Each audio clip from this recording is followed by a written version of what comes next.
So you're probably wondering what the pay and the hours in this position are going to be like.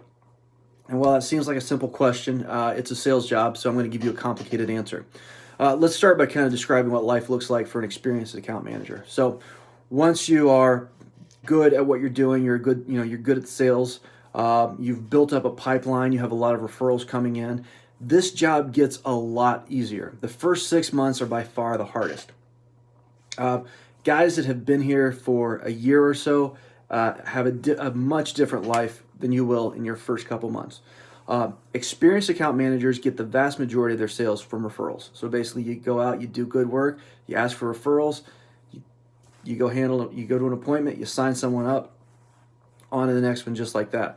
A typical file, if you're referred to someone, a typical file is probably going to take you about 3 to 5 hours a week, or I'm sorry, 3 to 5 hours total to work a file from the time you sign the contract until the time the job is paid in full.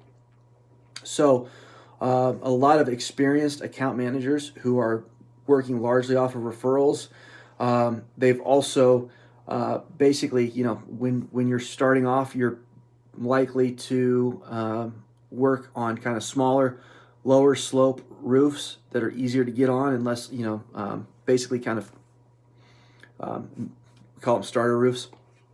But an experienced account manager is going to be working larger roofs. So typically the jobs that they're going to be signing are likely to be in the $20,000 or $30,000 range. So in order to hit their $100,000 a month quota, they're typically going to have to sign a lot fewer contracts than a new person is going to have to sign. Additionally, they have to put in a lot less work to get those contracts because they're getting a lot more referrals. They're getting, a lot more experience. And when they do knock doors, it doesn't take them nearly as many doors as it does for a new person, because at the end of the day, they've been doing this for a long time. They're experienced. They're good at sales. They close a lot higher percentage of the people that they talk to. So it's not unusual to have someone who's been in this industry for a year or more, who is making over $100,000. It's typically experienced account managers are going to make $150,000 to $300,000. Once they've been here for a year or more, a lot of them work less than 40 hours a week to do that because the vast majority of their sales is coming from referrals. And basically they set their own schedule. So my approach with managing my sales force is that if you are hitting your metrics, if you're bringing in $100,000 a month in revenue, as long as you're being honest and truthful, I don't care how you go about doing that. That could be five $20,000 jobs. It could be $10,000 jobs. It could be two $50,000 jobs. It's up to you where you decide to go knock, where you decide to get, what size jobs you go after. So what this job looks like for experienced account managers, I would say most of them are earning well over $100,000. A lot of them are working less than 40 hours a week, and they have control over their schedule. So this job becomes a very good job in the course of, after you've been here for 12 months. So that sounds great. And that's, if you talk to any sales manager in this industry, that's probably the job that they're going to describe to you. And they're right. That's what the job becomes. But what I want you to understand is it doesn't start that way at all. And so I kind of want you to know what it is that you're getting into and what it's like ramping up. When you start a sales job, in any sales job in the roofing industry, you are basically there's three different sources where leads come from. We have bought leads, which are either you can pay to run commercials, you can buy them from Home Advisor, you can buy them from any number of sources. But all of these leads are going to be highly competitive. Basically, for any one of these lead sources out there, you are going to have to go in there with basically kind of a killer closer mentality. If you don't close this job today, someone is going to be right behind you. And by right behind you, I mean you will probably see their truck as you're leaving. Like you'll be basically leaving the appointment with the homeowner. Someone else in another truck is pulling up as you're pulling away. That's usually the situation in these kind of bought lead situations. So they're highly competitive. They take a salesperson with a really killer closer mentality, um, and you've got to have the approach that if I don't close this person today, that the next person behind me is going to, because that's really the situation that you're in. I usually I've I have used these leads before in the past with people that have that kind of approach to their sale.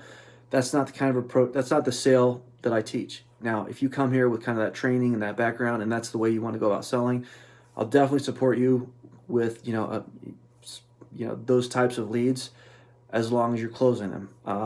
You've got to go out there and close it at a 30% ratio or higher, and as long as you continue to close at that ratio, we'd be happy to support you doing that.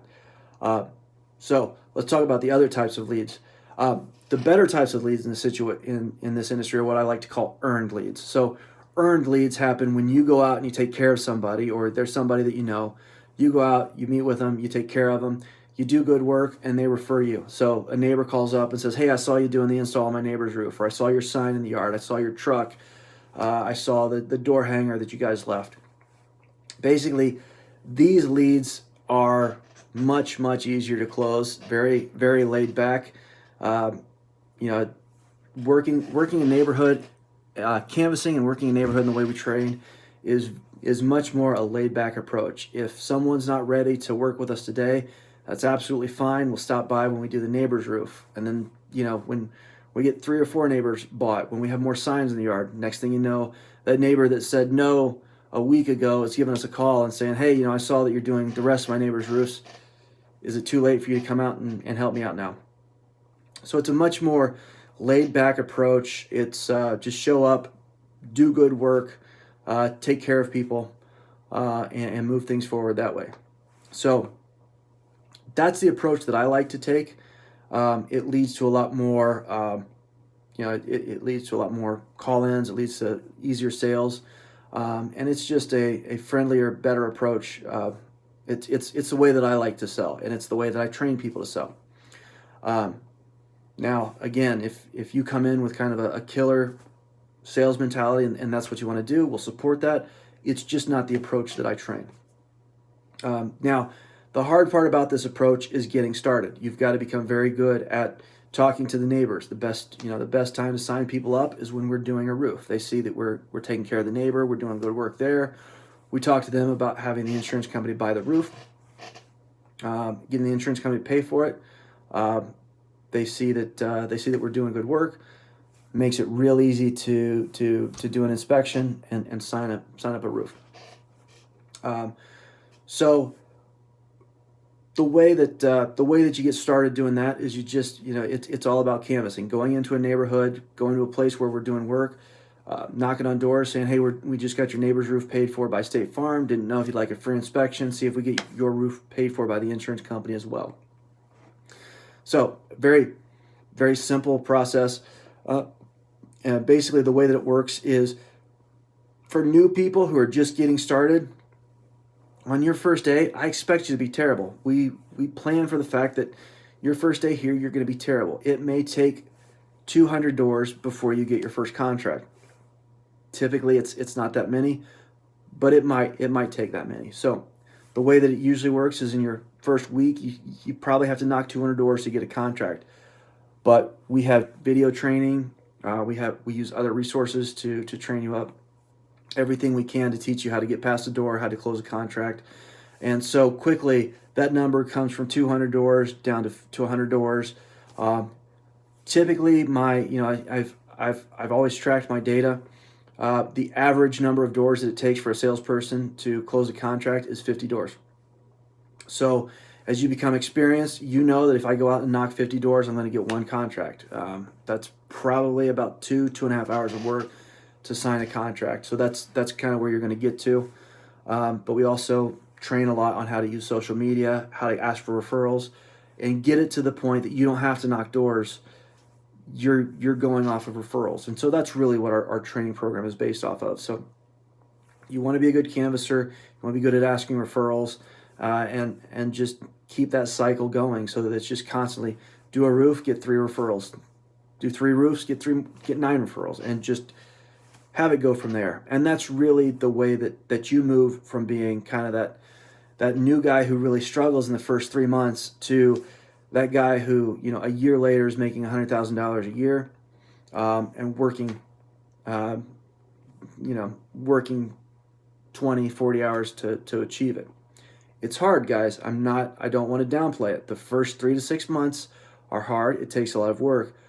But once you kind of get over that hump, you get those skills down, this job becomes very easy and very fun for a lot of people. So, obviously, I want you to kind of think, my goal is to put this in front of you, help you understand what it's all about.